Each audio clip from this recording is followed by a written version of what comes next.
What's up, bro? Or sis? It's 2026 and social media and platforms like YouTube and Instagram are probably some of the best ways to put yourself out there and create some kind of business around your personality. I actually think it's kind of a non-negotiable, and for the longest time ever, I was thinking that I'm not a public person, and so that's why it was kind of hindering my success in social media space, in YouTube specifically, because I wanted to build a presence on YouTube. I wanted to build following and I wanted to create community, but at the same time, I was thinking, oh, I'm not a public person. I'm a very private person. I'd like to keep my family matters hidden. I don't want a lot of exposure. I think a lot of it comes from the fear that certain parts of my life become vulnerable. On the other side, I thought I would become dependent on the public opinion of me, my family. It was kind of a weird dynamic where I wanted to grow, but at the same time, I was stopping myself from doing it. Weird, I know. And I feel like a lot of people are in the same place when it comes to wanting to build a business, wanting to create content, but not knowing how to do it in a way that it's not compromising themselves, if that makes sense. I feel like in 2026 and year after year, it just becomes so much more easier to create content. It's very easy. The number one thing that you need today to launch yourself into the social media content creation and building business is taking action. You just gotta do it. Doesn't matter what kind of equipment you have, doesn't matter what experience you have, doesn't matter how fun of a personality you are who you are. You don't need to step over your own principles, you just gotta be yourself. Frankly, it's gonna be awkward, but you just kind of have to get over yourself because people don't care. Everybody is worried about their own life, not in a bad way. It's just that all of us are walking around with our own stuff in our head, and even though we're paying attention to what other people do or say, it doesn't really last. We might pay attention to it for some time and then we forget and we move on. But authenticity, to me personally, it's really discovering who you are and nurturing that part of yourself that wants to make it, that wants to succeed, and that wants to bring value to other people in your own unique way. That's what authenticity is to me. It's not trying to be this person and trying to look a certain way. The main word here is trying. You're not trying. Authenticity is usually just doing, and it could be messy. It could be, you could be stumbling over your words. You won't believe how many times I've stumbled over my own words while recording this particular video. But if you want to create content around your passion, hobby, or business, or maybe you want to turn your passion and hobby into business, then social media and presence on YouTube and Instagram will certainly help you. It's about you and what are you gonna do in order to succeed. But hey, I'm not trying to police anybody here. You do you. So that was my little bit of motivation for you. And now, if you're still interested, I can show you what I use to make content that I make. You decide whether you need that or not. I can certainly specify which things helped me and which didn't, what I overspent on and what was actually really useful, and I continue using it from day one. And spoiler alert, you don't need much. Most of the stuff that I'm going to show is an overkill and it's kind of a fluff, you know? And yes, it's true when people tell you that all you need to start making content is something that you already have in your pocket. It's the phone. This thing, that's my daughter's little sticker. It's a very important part of my phone case. The phone, that's the device that all of us have. And so you already have a studio in your pocket. Device number 2 is, I guess I'm gonna feature something that I just bought today. You might wanna consider this DJI Mic Mini. Really good price point currently. There's actually 2 little mics like this. They have a magnetic clip, clip it like this, and now you're hands-free. Like, I don't have to talk to the mic. I used to have a boom arm with microphones, which is good, but you always have to speak into the mic. If it's a dynamic mic, it only picks up the sound right in front of it. So you constantly have to adjust it if you're moving, or you have to basically stay in one place. And the receiver is attached to my camera, and it still records great quality sound. This mic was $109 Canadian, so that would be cheaper in US. I don't know about any other countries. To me, it was a no-brainer. This is a great mic.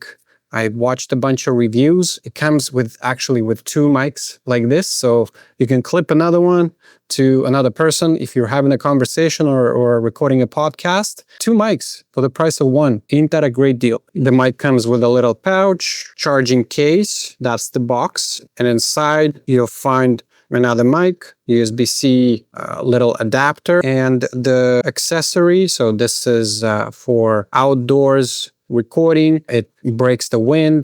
I used to use this Deity mic. So here's what it looks like without the little fluffy part. It's a shotgun mic that is attached to the top of my camera, and it's connected to the camera, and it also picks up the sound that's in front of it. I'm currently recording in my basement, and I'm in Canada in the middle of winter, and my furnace constantly running to heat up my house, and it's producing some nasty sound. This is very counterproductive to my efforts as a YouTuber, and that is why I had to find a good mic with a noise cancellation feature, and this seems to be the one, so I'm gonna have to see how well it did. So this is another mic option for you if you have digital camera, which I'm going to show you next. So this is what my camera setup look like. You can see this is Sony A7C Mark I, and I have Sigma lens on it. This is Sigma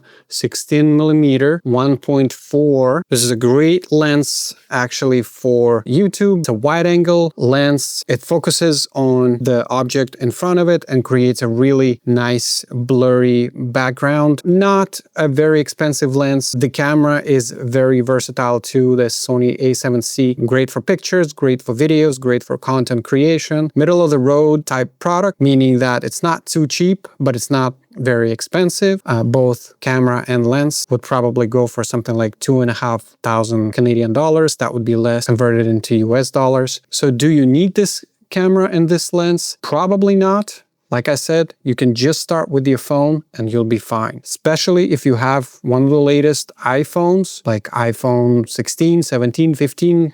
I still have 14, and you'll see me creating content with just the phone. Frankly, when I bought the camera and lens, I did not need them. It was not a need. It was more a want. I would recommend that you save the money, keep posting, keep creating content, making product that you want to sell. Make sure you focus on the value of your channel rather than what's in the backstage and behind that nobody can see. So moving on, the next big thing, probably more of an overkill rather than a necessity. I gotta tell you, this laptop is great. It's amazing. Everything that I ever wanted in a computer and the laptop, you know, all the praise aside, this is a very expensive machine and it paid itself in many ways. However, to start creating content, you don't need that. This is pretty much a fully spec'd out MacBook Pro M1 Max chip, and I bought it a few years ago when these M chips were going crazy. Very quiet, so you almost cannot hear the fan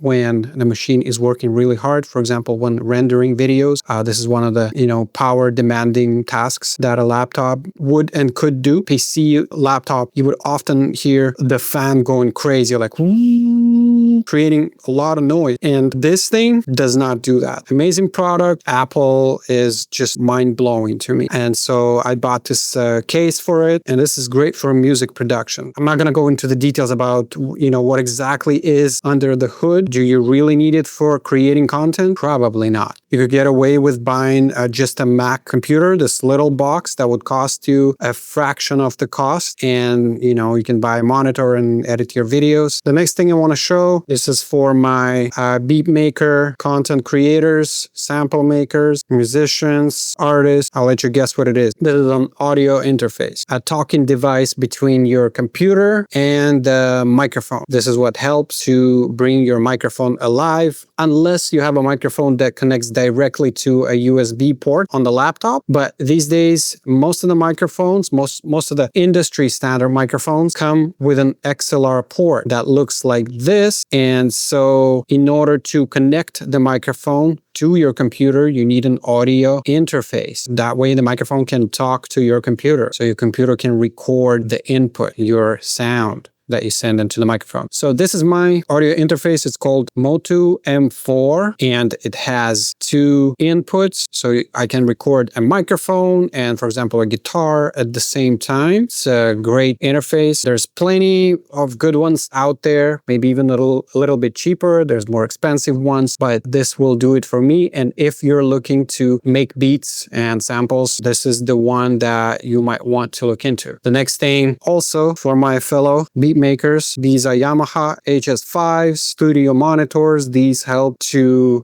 produce. These are the speakers, or as producers call them, monitors. They tracking so-called flat sound, meaning that there's no boosted bass, because most of the music that you hear on your commercial speakers or earbuds or headphones, those produce a lot more bass. Hey, if you made it to this point of the video, that means you have a lot of patience. Don't remember last time I made it to the end of the 15-minute video. Gosh, I was rambling a lot. But what happened essentially is that my battery on my camera ran out, and in order for me to continue recording, I would have to charge the battery. But at this point, I spoke about pretty much everything that I've planned for the video. Only a few things that I also wanted to mention, like lights for content creation, and perhaps other accessories that are not even that important. So if you would like me to make a part 2 as a continuation of this topic, how to create content in 2026 and what equipment do you need going into this, let me know in the comments. I really appreciate you for sticking around. If you could please leave me a like and subscribe to the channel, I would greatly appreciate that. My channel is still small, I'm still growing, I have a long way to go. The journey is just the beginning. You're the best. Go make content, go make music, make something that inspires you, do something that you love, just create, just do it. Do not hesitate, do not sleep on it, get it done. Peace out, all the best, much love.